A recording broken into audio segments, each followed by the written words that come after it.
All right, y'all. So the other day I made that video about Pusha T, and y'all did not like that. That was the first time in, like, I don't know, like 2-3 months where we made a video y'all didn't like. And truth be told, I gotta say, I enjoyed it. I enjoyed the discourse. And right back to the time where everything I posted on this channel, y'all hated, and I was arguing in the comment section all the time. Before I would tell y'all to suck my dick, but now y'all more respectful over here, so I don't gotta tell y'all to suck my dick no more. It's more so respectful banter by hip hop. But I was going through those comments of that Pusha T video, and it started to hit me the idea for a video. Before I get to the meat and potatoes of that thing, I just kind of want to go through some of the comments so we can like talk about what y'all talked about. I love making response videos to comment section. This one said, these comments are ridiculous to me. Nitpicking the scheme when the point of this songs are to make sure people understand clearly what you're trying to say. Hell of a dad thing is taking shots at his dad for what a real good dad won't do. All while also call Drake out for basically doing the same thing, thus repeating the cycle. Dom hates when people call out lack of comprehension, but he is clear evidence of why this ish is important and why it has to get called out. Do better, people. First and foremost, Nell of TOC,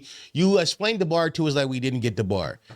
What the fuck are you talking about? You can't say in one sentence that the point of the diss was that everybody can get exactly what they're saying. It's supposed to be simple and obvious and straight to the point, but then feel the need to explain the bar to me as if I didn't get the bar. All of us got the bar on first listen. In the video, I'm simply critiquing his pen and saying, I don't think it's that good. I think it lacks depth and I think it feels shallow to me personally. Also, I want to comment on the first part you said. You said the point of diss songs are to make sure people understand clearly what he's trying to say. That is crazy to me because last year during the Great Rap War 2024, one of the opponents used very layered and textured rhyme schemes to be his opponent. All of his songs to this day are still being broke down by people on YouTube being like, eh, he actually meant this and this and this and this and this meant that little knock meant this thing. So don't tell me that the pointer diff songs are to be straightforward when just last year I seen somebody win a beef by using deep and layered texture rap music. To piggyback off the last point, Ezo Forever said, I promise you if Pusha T went lyrical miracle and story added on, it wouldn't have been received as well. There's an art of dumbing down a song for a particular audience. Here's why this talking point makes no sense to me. We just watched that guy.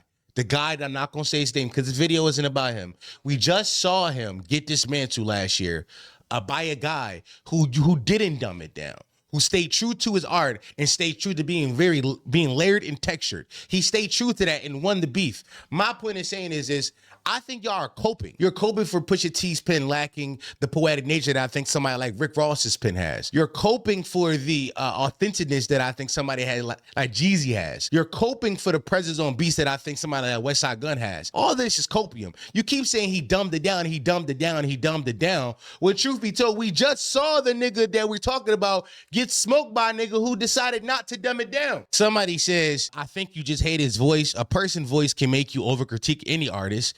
Like Joey Badass. I hate his voice, so he's not that high on my list. Truth be told, if you hear me talk about hip hop at all, you know that like delivery and voice is very important to me. I do care about that more than anything. To me, as rappers, as hip hop artists versus other musicians have like instruments. They play piano, the guitar, or like singers, they have beautiful singing voices. And in rap, we have that same thing. We have our voice. Our voice is an instrument. And how you choose to use that voice is the tool in your toolbox along with your pen. The same way that like Kanye has never been, bad time to talk about yet, but Kanye has never been the best rapper lyrically, but his presence and how he said shit always like was more impactful to me than a lot of other niggas. So yeah, I do think that part of what I'm critiquing is his voice.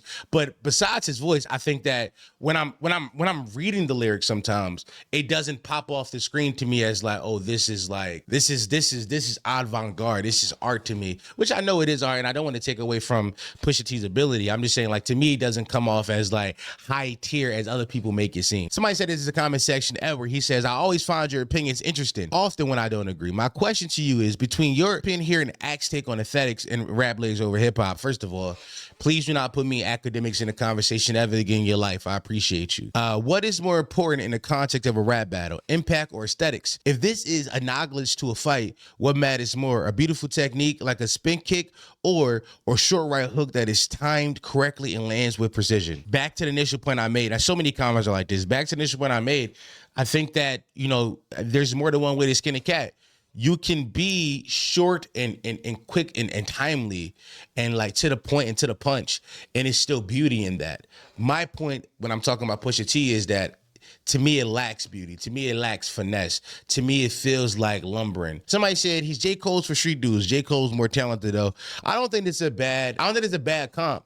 I feel like part of the reason why people don't like J. Cole is very surface level and bare and lacks the depth that people like to think from somebody who presents as J. Cole. Like J. Cole presents as like this pseudo-intellectual college Negro, this faux freedom fighter bullshit he spews in some of his songs. And I think the critique of that is it lacks the background knowledge and the readings to like really prop up the things he wants to talk about. And for me, similarly to Pusha T, you're not good at describing it. The language isn't descriptive enough for me to be like, oh, I'm there in a trap with you. Or it don't come off. It's not gruff enough to be like, yeah, no, you did that shit. Which isn't me saying I don't believe. It's me like, sell me, put me inside the thing. Like, make me believe kayfabe. Like, all of us know wrestling is fake. I'm a big wrestling fan. We all know wrestling is fucking predetermined. We all know that. But I can still get wrapped up in the storyline. I can still get wrapped up in the dramatics. I can get wrapped up in this thing and completely forget that this is kayfabe. I think the biggest point I want to make about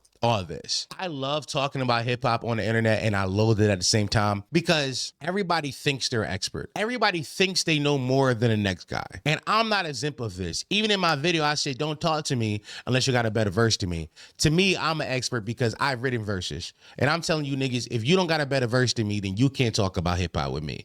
And I truthfully feel like, by the way, I'm standing on that. Like I said, I'm not exempt from this, but I read the comments and so many people are telling me that my opinion is wrong.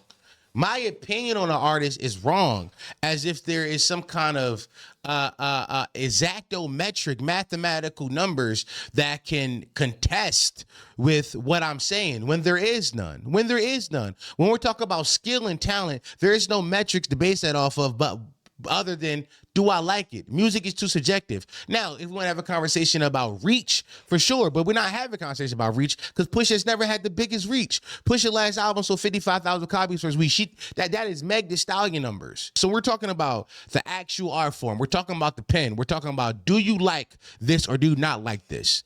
This is all subjective. This isn't ESPN.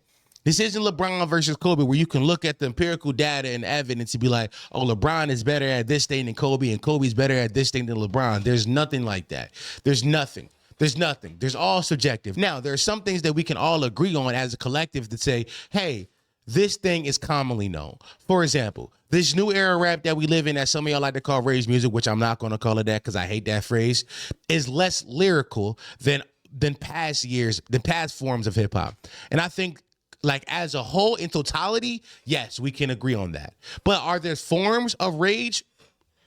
There are forms of it today that is pretty lyrical. People are like saying a lot in these lyrics, saying a lot in these bars. Yes, but y'all don't hear it that way. I want us as a hip hop community, when people make opinion pieces about an artist, when people make opinion pieces about a certain album or a certain song, remember that this is an opinion piece. What I made wasn't a persuasive essay. I wasn't trying to persuade you into believing that Pusha T is bad. It's an opinion piece, and I gave evidence to why I believe in my opinion.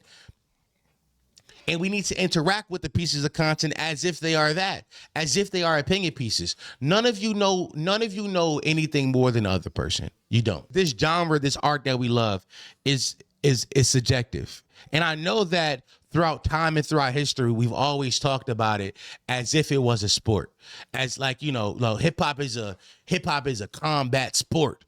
There's top 5 and top 20 and top 50 rankings, but these rankings are only made to drive traffic. They're only made to drive people to websites and to click links.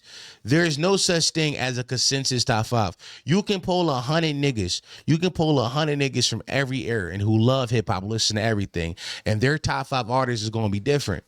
They're going to be different. Their top 10 is going to be different. Their top 20 is going to be different. Will there be some overlap in like this person is ranked 17 and maybe 3 people listens? Yeah, maybe. But the rest of the top 20 is going to be different people, different names you wouldn't suggest. Names you wouldn't even think of. I love this genre, I truly do, but I think that we all get caught up in thinking that we're right too often. Like I said, I'm also a victim of this. Stop thinking that. None of us are right. We're all doing opinion pieces. Pretty much all I got on this topic. If you don't know, we have a YouTube membership program for $20 a month. You get 3 episodes a week. That is 12 episodes a month. Subscribe to the YouTube membership. It's the best deal in the business. 4 Now We podcast for the working man. So 3 days of the week, plus the Fridays and Monday live streams. You got something to get you through your work week. That's what we do over here. So YouTube membership program, $20 a month, get you 3 episodes a week, 12 episodes a month. And I'll see you on the next video. Potty mouth. Stop playing. Well, hello, potty mouth.